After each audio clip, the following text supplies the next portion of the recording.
지난 역사를 통해 현재를 돌아보는 역사 평행이론, 날카로운 역사인식으로 우리 사회를 분석하는 기자, 한국일보 김광원 기자 연결합니다. 기자님, 안녕하세요. 안녕하십니까. 오늘 날씨 너무 춥지 않아요? 예, 조금 춥습니다. 예, 포항도 많이 추웠거든요. 예, 예. 호빵 생각났어요. 아, 예. 예. 저하고 같은 생각이네요. 아, 통했습니다. 자, 오늘은 어떤 이야기 나눠볼까요? 그 오징어 게임과 관련해서 가장 아쉬운 부분에 대한 이야기입니다. 예.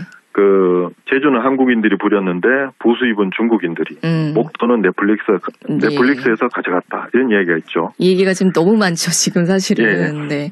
넷플릭스에서 200억 투자해가지고 뭐 28조 벌었다고 뭐 난리인데. 그렇죠. 예. 네. 이게 저는 크게 봤을 때 물류와 제조의 관계를 연상하게 합니다. 네. 그 드라마 제작은 제조죠. 근데 콘텐츠를 유통하는 것은 물류거든요. 그 제조 강국이라는 말이 그럴싸하게 들리지만 사실 이번 경우를 통해서도 알 수 있듯이 유통이 가져가는 몫이 적지 않습니다. 맞습니다. 오히려 더 크다, 이렇게 네. 보는 전문가도 있습니다. 네. 근데도 이제 아무래도 오징어 게임 같은 경우는 우리나라에서 만든 콘텐츠다 보니까 이것도 억울하게 생각하시는 분들이 꽤 많더라고요. 그렇죠, 예, 그렇죠. 잘 만드는 게 먼저지 하시면서 속상해하시는 분들이 계신데, 예, 기자님은 그렇죠. 어떻게 생각하세요? 제가 예를 하나 들겠습니다. 예. 그 2016년에 유한양행이 중국 제약사하고 기술 수출 계약을 했거든요. 1,450억 규모였는데 뭐 또 이런저런 이유 때문에 이듬해 파기됐습니다. 그런데 이 기술이 다시 유럽 다국적 제약사에 1조 4천억 원에 팔렸습니다. 네? 어머, 정말요? 예, 예. 오, 야, 이거는 진짜 중국이랑 오히려 됐으면 큰일 날 뻔했네요. 그렇죠. 예. 그런데도 여전히 아쉬운 구석이 있어요. 그러니까 뭐냐면 아예 기술 수출 안 하고 우리가 직접 약을 만들어서 이제 브랜드 붙여서 팔면 어떨까, 이런 부분이거든요. 그러네요. 사실 진짜. 그러면 훨씬 더 큰 이문을 맞네요. 남길 수 있습니다. 네. 근데 현실적인 한계가 있어요. 그러니까 다국적 제약사는 브랜드와 유통을 장악하고 있잖아요. 그에 비하면 그렇죠. 우리나라는 아직 중소기업입니다. 그렇죠. 인지도가 그러니까, 떨어지죠. 예. 그렇죠. 전문가들 분석은 이렇습니다.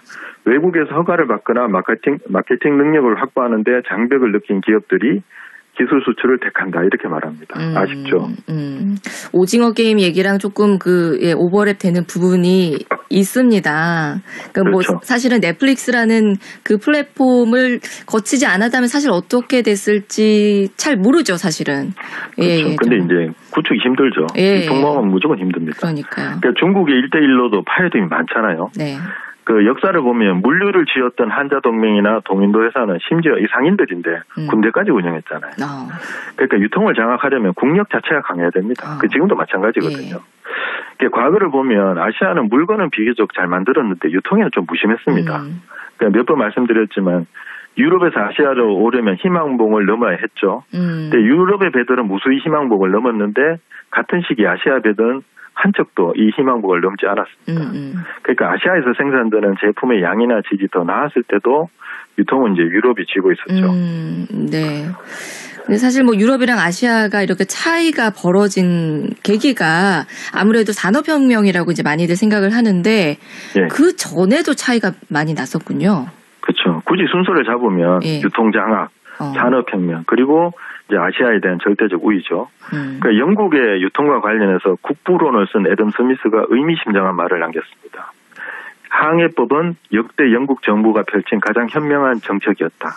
유통에 관한 법인데요. 1651년에 만들어졌습니다. 그게 뭐냐면 영국이 수입하는 물품은 반드시 영국 선박에 실도록 하자, 이거였는데 이 항해법 덕분에 이제 네덜란드를 제압해버렸습니다.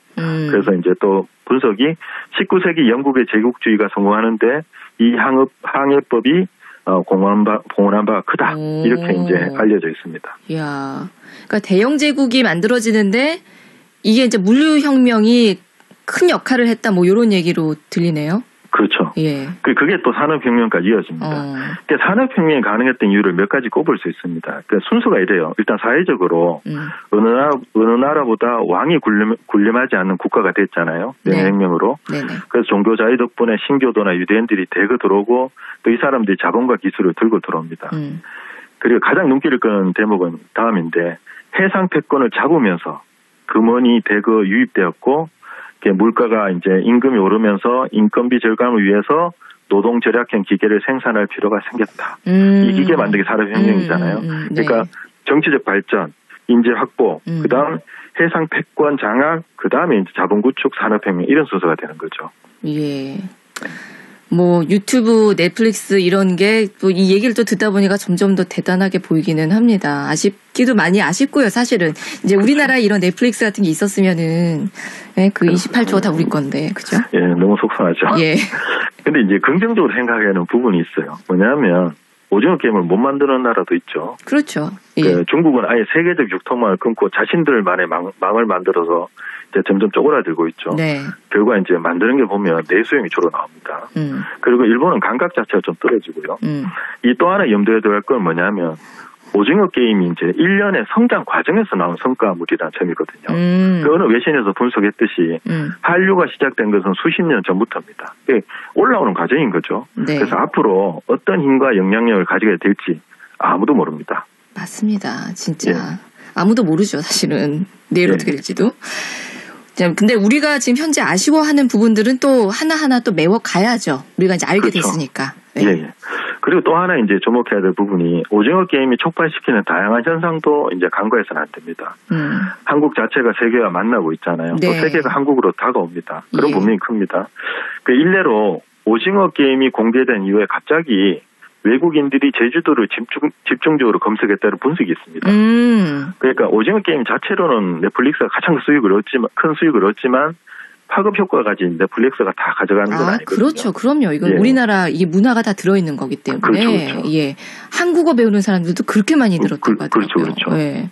그러니까 진짜 한국어가 옛날에 비해서 이제는 진짜 낯설지 않은 언어로 예전에는 정말 이거는 뭐 제3세계 언어에도 못 끼일 정도였는데 예, 이렇게 된 것만도 굉장히 중요한 성과겠고 한국에 그만큼 세계에서 되게 중요한 인지도를 갖게 되고 위치를 갖게 된 거는 정말 대단한 일인 것 같아요. 예, 맞습니다.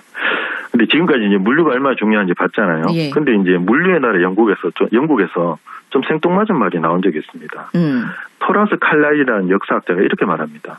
인도는 포기할 수 있으나 셰익스피어는 포기할 수 없다. 그 세계인들이 이 말을 셰익스피어를 인도와도 바꾸지 않겠다 이런 말로 이해를 했죠. 그게 뭐냐면 문화가 가지는 힘과 파급력이 크다는데 세계인들이 동의한다 그렇죠. 이런 뜻일 거라고 생각합니다. 생각해보면 영국은 산업혁명과 셰익스피어의 나라로 기억됩니다. 그러니까 물류가 큰 역할을 했지만 맞아요. 그럼에도 물류보다는 제조와 맞습니다. 문화상품에서 더 큰 인상을 남겼다는 뜻이거든요. 네. 그러니까 물류로 제조가 성장하죠. 근데 반대로 제조가 물류에 영향을 끼칠 수도 있다 이런 해석이 가능합니다. 그래서 저는 개인적으로 우리가 그렇게 가고 있다 이렇게 생각합니다. 듣고 보니까 진짜 맞는 말이고 저도 그렇게 될 것 같아요. 그렇죠. 예.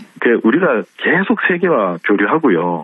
자본을 빌려서 힘을 계속 축적하다 보면 제조와 유통이란 두 부분 모두에서 큰 힘을 발휘할 날이 올 것이라고 생각합니다. 그러게 우리가 이렇게 좋은 걸 많이 갖고 있는데. 그렇죠. 근데 이제는 어쨌든 안방에 머무르지 않고요. 부지런히 세계로 나가고 배우고 경쟁하면서 실력을 키워 나가야 됩니다. 지금까지는 잘하고 있다 이렇게 생각합니다. 그럼요. 지금 너무 잘하고 있죠. 근데 물론 유통이 지금은 아직은 조금 기반이 없기는 하지만 뭐 진짜 지금까지 해온 걸 보면은 불가능을 다 가능으로 만들었잖아요. 그렇죠. 이게 또 약간 우리 혼자 하기 저기 하면은 몇 개의 나라 이렇게 모아가지고 하는 방식도 있을 것 같은데. 그렇죠. 뭐 유통망을 구축하는 것도 괜찮죠. 조합처럼. 그런 것도 좀 해보면 좋을 것 같아요. 정부 차원에서. 네. 그렇죠. 이미 가능성은 증명이 됐으니까. 그렇죠. 사실 뭐 BTS 한국이 끼면 다 하려고 그럴까요? 그러니까요. 뭐 K만 붙으면 뭐 요즘은 거의 다 되는 분위기니까. 그렇죠. 사람 빼기는 다 가고 있습니다. 맞습니다. 우리가 지금은 조금 아쉬운 부분들.